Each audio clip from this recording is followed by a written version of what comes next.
मुंबई के गोरेगांव पश्चिम में SP road पर डीएलएच park में गांधार फाउंडेशन द्वारा निर्मित फ्री डायलिसिस सेंटर का उद्घाटन मुख्यमंत्री देवेंद्र फडणवीस के हाथों हुआ। यहां पर रोजाना 30 लोगों का फ्री में डायलिसिस किया जाएगा। ऐसी जानकारी मुख्यमंत्री ने अपने भाषण के जरिए आम जनता को दिया। गांधार फाउंडेशन के तरफ से रमेश बी पारेख ने मुख्यमंत्री देवेंद्र फडणवीस जी का स्वागत सम्मान किया एवं उनके जन्मदिन पर शुभकामनाएं दिया।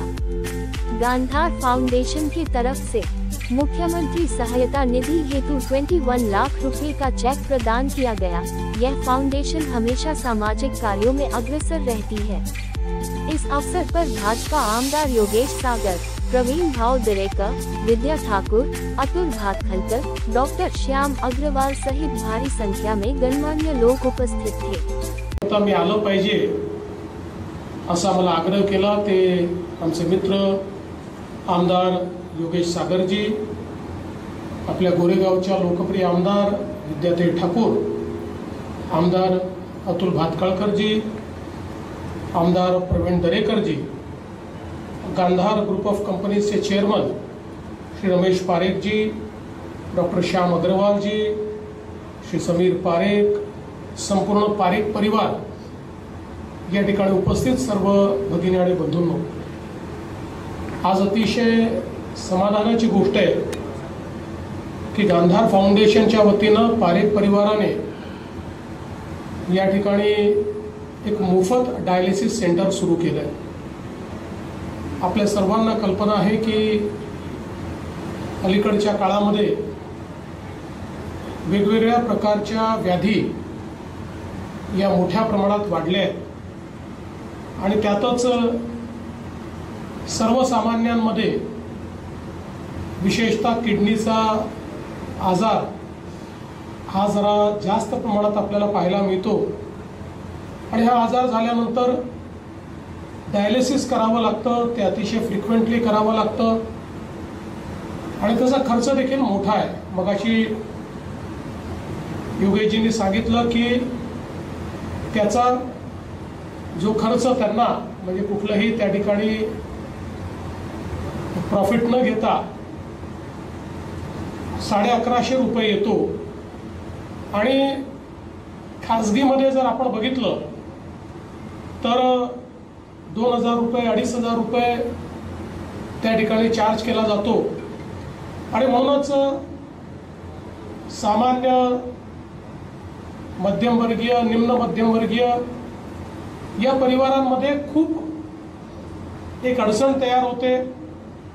अनेक वेळा सेवा शुश्रूषा घेणं टाळलं जातं आणि त्यातून व्यक्तीची तब्येत अजून खराब होते, त्याचं जीवन देखील कमी होतं आणि म्हणूनच मोठ्या प्रमाणात डायलिसिसच्या व्यवस्था या झाल्या पाहिजेत। या दृष्टीनं अनेक चांगल्या संस्था पुढे आल्या आणि त्यांनी आपापल्या परीनं हे डायलिसिस कसं सबसिडाइज करता येईल अशा प्रकारचा प्रयत्न केला।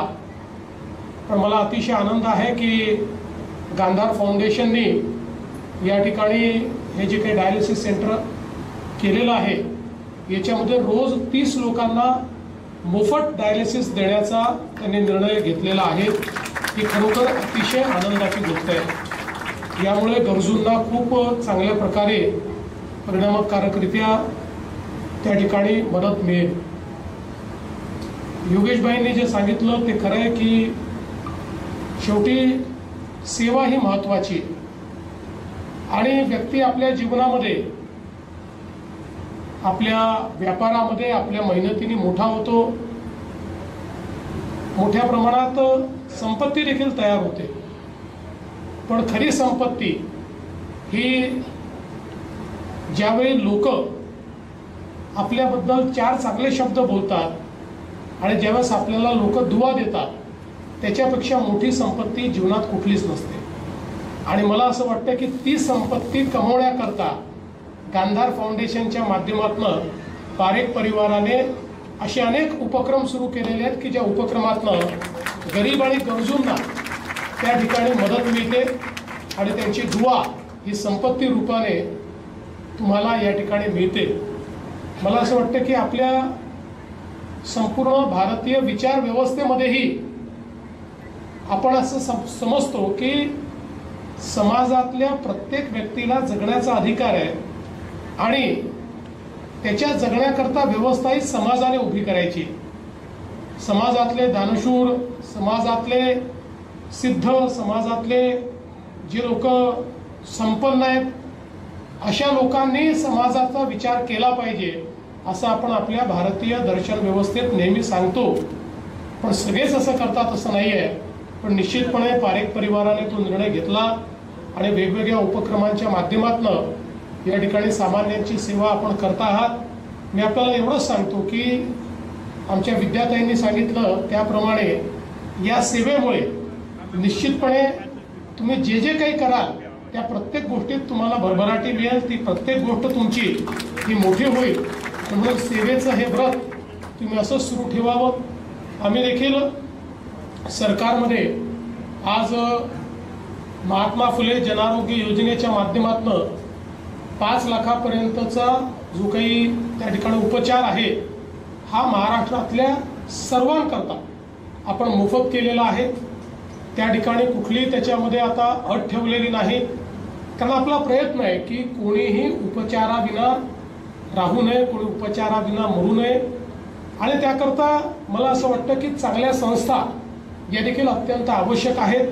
त्यामुळे चॅरिटेबल हॉस्पिटल्स असतील, वेगवेगळ्या प्रकारचे फाउंडेशन्स असतील, यांनाही त्याच्यामध्ये आपल्याला कसं एकत्रित करता येईल हा आमचा सातत्याने प्रयत्न असतो। आज आपण विशेषतः एक मुख्यमंत्री कक्ष चालवतो, ज्या कक्षाच्या माध्यमातून वेगवेगळ्या प्रकारचे चॅरिटेबल हॉस्पिटल्स जे आहेत त्याच्यामध्ये जे रिझर्व चॅरिटी बेड्स आहेत या बेड्सवर गरिबांना आणि गरजूंना जागा मिळाली पाहिजे अशा प्रकारची व्यवस्था आपण उभी केलेली आहे। आणि मला सांगता आनंद वाटतो की अनेक मोठे मोठे प्रतितयश हॉस्पिटल्स जे आहेत ते चांगलं रिस्पॉन्ड करतात, ते मदत करतात। अनेक वेळा 30-30 लाख 40-40 लाख रुपये जे ऑपरेशन्सला लागतात असे गरिबांचे ऑपरेशन्स हे या माध्यमातून मोफत आपल्याला करता येतात। आणि खरं म्हणजे ज्या लोकांनी जगण्याची उमेद सोडलेली आहे अशा लोकांनाही जगण्याचा अधिकार म्हणून आपण त्यांना उपचार देऊ शकतो। मला असं वाटतं की अशा या सगळ्या कार्यामध्ये आपलं देखील हे जे कार्य जुळतं आहे हे अत्यंत महत्त्वाचं आहे। मी योगेशजींचे आभार मानेन, कारण योगेशजींनी आम्हाला आग्रह धरला होता की मी या कार्यक्रमाला आलो पाहिजे, पण मला समाधान आहे की मी एका चांगल्या कार्यक्रमामध्ये या ठिकाणी आलो। असंच आपण चांगलं कार्य करत राहा आणि चांगल्या कार्याकरता वारंवार बोलवलं तरी मी या ठिकाणी निश्चित येईल, कारण आपल्याला माहिती आहे की माझं ब्रीदवाक्यच आहे मी पुन्हा येईन। त्याच्यामुळे चांगल्या कार्यक्रमाला मी पुन्हा येतोच, त्यामुळे आपण जरूर बोलवा एवढीच आपल्याला विनंती करतो। पुन्हा एकदा आपले आभार मानतो आणि माझं बोलणं संपवतो। जय हिंद, जय Maharashtra. Honour and privilege to welcome our esteemed Shri chief guest Shri honourable chief minister Shri Devendra Fadnavis ji, a visionary leader who has always prioritized inclusive healthcare development and the welfare of the society. Sir, your presence today adds immense grace and motivation to our efforts. I would like to express our heartfelt gratitude to Honorable Chief Minister for gracing us with his presence and for inaugurating this vital healthcare facility. I would also like to extend our welcome, sincere thanks to distinguished guest members of the legislative, Sri Vidya Thakur, Yogesh Sagar ji, Sanjay Upadhyay, Atul Batarkar sir, and Sri Darekar sir. Today make a momentous milestone in our journey of service and care, the inauguration of the free dialysis center, a noble initiative, the Gandhar Foundation. In a time where access of the affordable healthcare remains a challenge for many, this center stands as a beacon of hope for those battling chronic kidney disease, especially among the economically weaker section. At Gandhar Foundation, we believe that health is not a privilege but a fundamental right. This dialysis center is not just a medical facility; it is a promise to support, to heal and to stand by our community in their time of need. Once again, I extend my heartfelt thank you to Honorable Chief Minister Devendra Fadnavis ji and our Honorable MLAs for gracing this occasion. Thank you.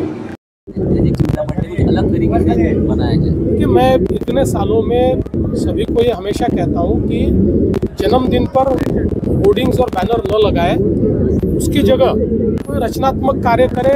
इस बार मैंने सबको ये कहा है कि hoarding और banner पर पैसा खर्चा करने की जगह वो सारा पैसा मुख्यमंत्री सहायता निधि में वो दे, जिसके कारण मुख्यमंत्री सहायता निधि के माध्यम से जो हमारे पेशेंट्स हैं उनको मदद करने में मुझे सहायता होगी। वह खास हो, आप ही ईश्वर की वरदान हो, आप ही किसान, गरीब, मजदूर, युवा, महिला, बाल, वृद्ध, गांव और शहर की आश हो। आप स्वस्थ, दीर्घायु, सदा यशस्वी रहो। जन्मदिन की पूर्व संध्या पर अनंत शुभकामना।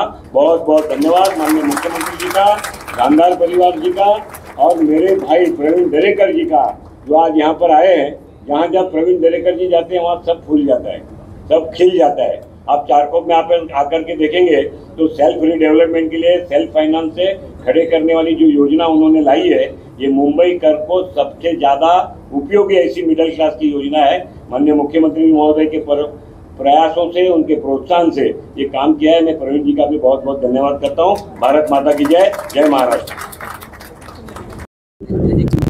अलग तरीके से बनाया जाए कि मैं इतने सालों में सभी को ये हमेशा कहता हूँ कि जन्मदिन पर होर्डिंग्स और बैनर न लगाए, उसकी जगह कोई रचनात्मक कार्य करे। इस बार मैंने सबको ये कहा है कि होर्डिंग और बैनर पर पैसा खर्चा करने की जगह वो सारा पैसा मुख्यमंत्री सहायता निधि में वो दे, जिसके कारण मुख्यमंत्री सहायता निधि के माध्यम से जो हमारे पेशेंट्स हैं उनको मदद करने में मुझे सहायता होगी।